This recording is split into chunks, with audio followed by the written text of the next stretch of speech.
Good morning, evening, or afternoon, my fellow reptiles. Welcome back to Ask Rep Q&A number 7, where I answer your questions submitted via comments or video responses. I have to say that this is probably my most favorite type of video to make on my channel, simply because it allows me to interact with my subscribers on a more personal level, but I actually get to see who you guys are, which is awesome sauce in my opinion. So, let's get this show straight on the road. 3, 2, 1, action.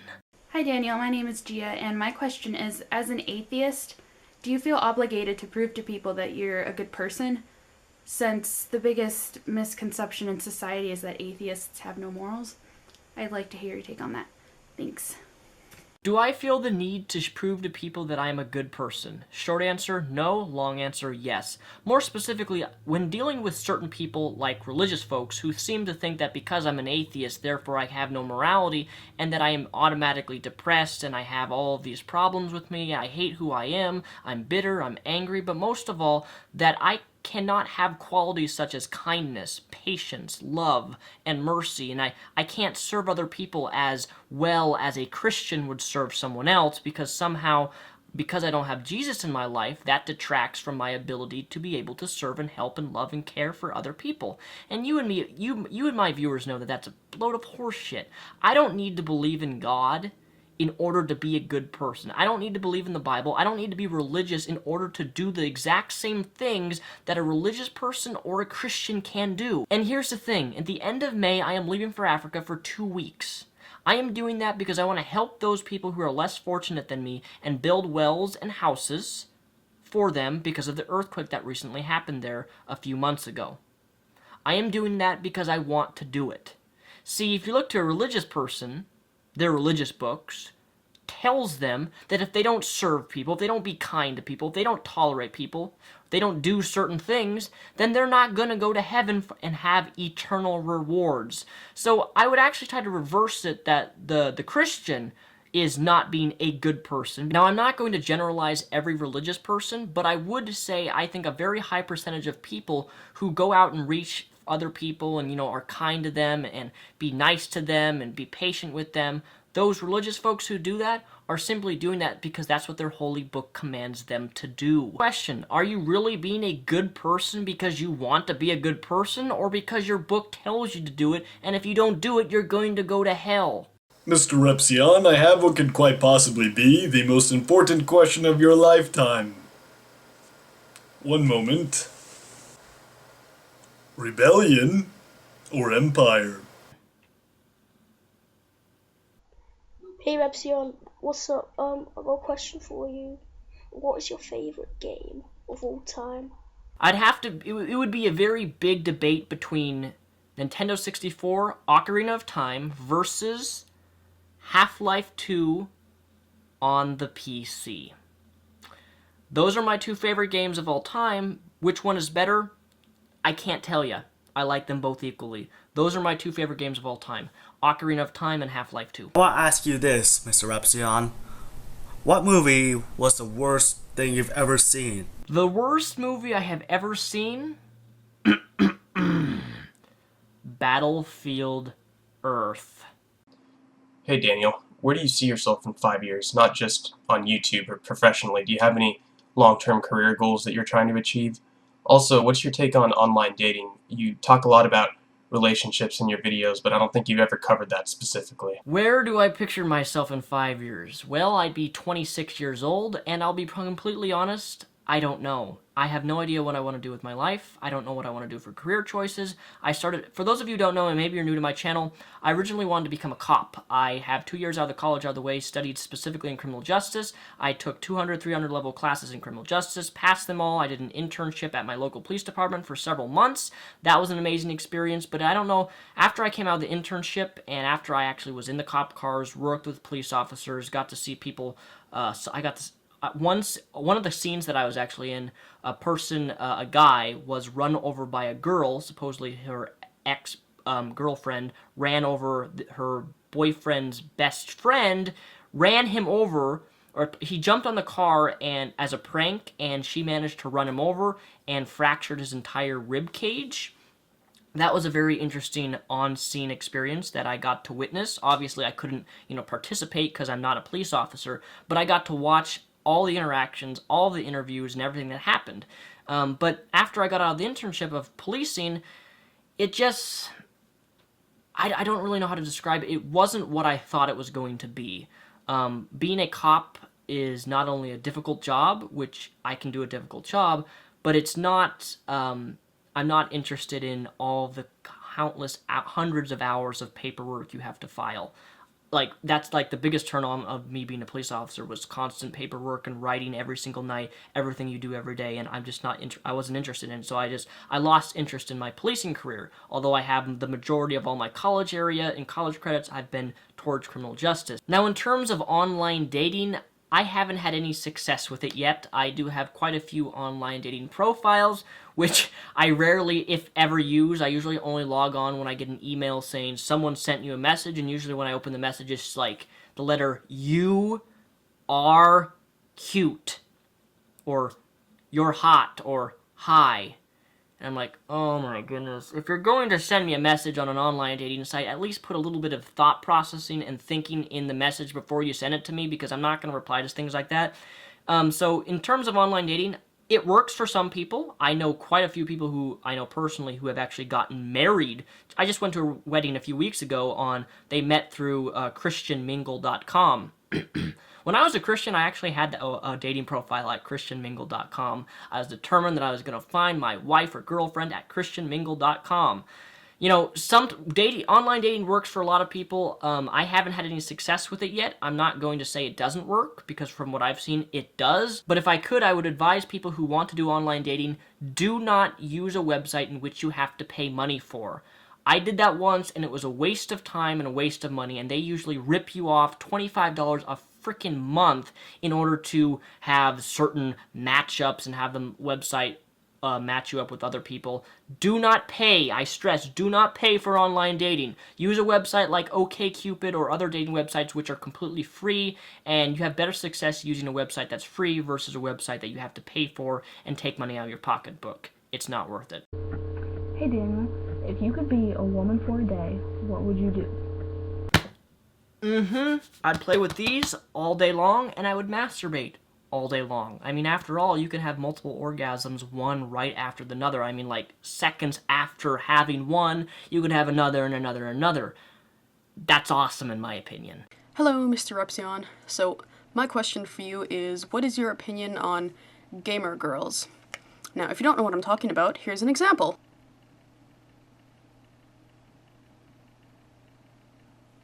What I think is so awesome is that I actually know who you are, Megan. I know your personal name, and I've got a picture with you at PAX Prime.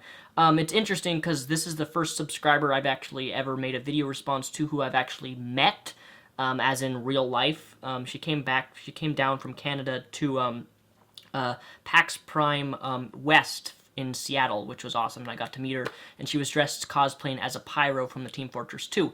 But in terms of your question, what do I think of gamer girls? I think they're awesome. But here's the thing. I have a problem with gamer girls who call themselves gamer girls simply to make a guy like them. I have dealt with these types of girls who say to me, "Oh, I play video games," or "I'm a big Call of Duty fan," or I like Battlefield. And then when I've actually sat down and said, "Okay, let's play some games together," they obviously have never played the game. I've had that happen before, and I think women who play video games, I think is sexy as hell. It's hot. I love it. But if you're a girl and you call yourself a gamer girl and you've never actually played games before, don't. Don't embarrass yourself, but most of all, don't lie to me. But most of all, don't pretend to be something that you're not. A lot of guys and girls do this. Oh, I want this guy to like me, so I'm going to pretend that I like video games just to make him to like me. If you do that, sorry, you're not a gamer girl, you're a fake. I've noticed in the past few years, more and more people are starting to identify as the things that they like or their interests or in a particular fandom. For example, if you go on Tumblr and you go on to anybody's given page, you'll see in the description the things like they'll identify as like a Whovian or a Homestuck or a Brony or whatever.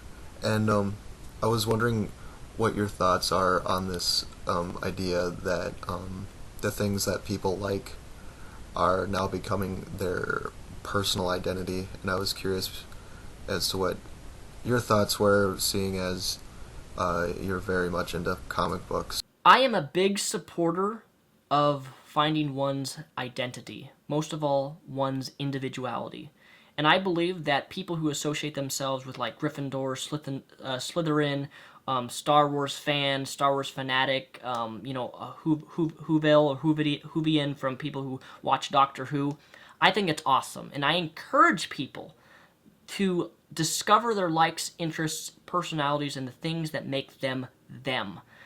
Because when I was growing up, I was heavily criticized for a lot of my interests and likes, but I will say honestly that if it wasn't for me being exposed to Star Wars and comic book characters and Power Rangers and all of these shows growing up, X-Men, that I wouldn't be the guy I am today.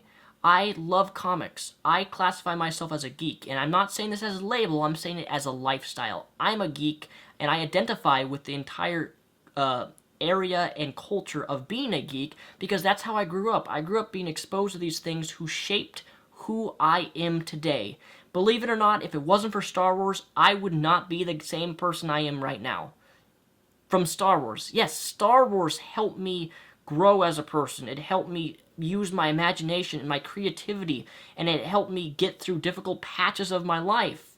Star Wars did. And I think self-identity and identifying with these things, your personality, your likes and interests, really helps establish and affirm your individuality, which I think a lot of people need right now, especially in our society where there's a lot more bullying and people get criticized for liking, for example, My Little Pony, and they're mocked for it simply because that's what they like and that's their interest. They like My Little Pony, the TV show, and instead of people accepting that, they're criticized for identifying with that type of show. And I don't think that should be the case. Finding oneself can be a very challenging thing, and we should encourage people to find who they are, and love who they are, and be who they are, and not care about what other people think or the criticism of others. If you like something, you like it. And no one's going to make you be different. Be you. And now on to a few comment questions. Do you fart in the presence of others? My family, yes. In public, no. What a strange question to ask me. Do I fart in the presence of others? I don't fart very often, and if I do, it's usually in my room or in the presence of my family. Sorry, Mom and Dad.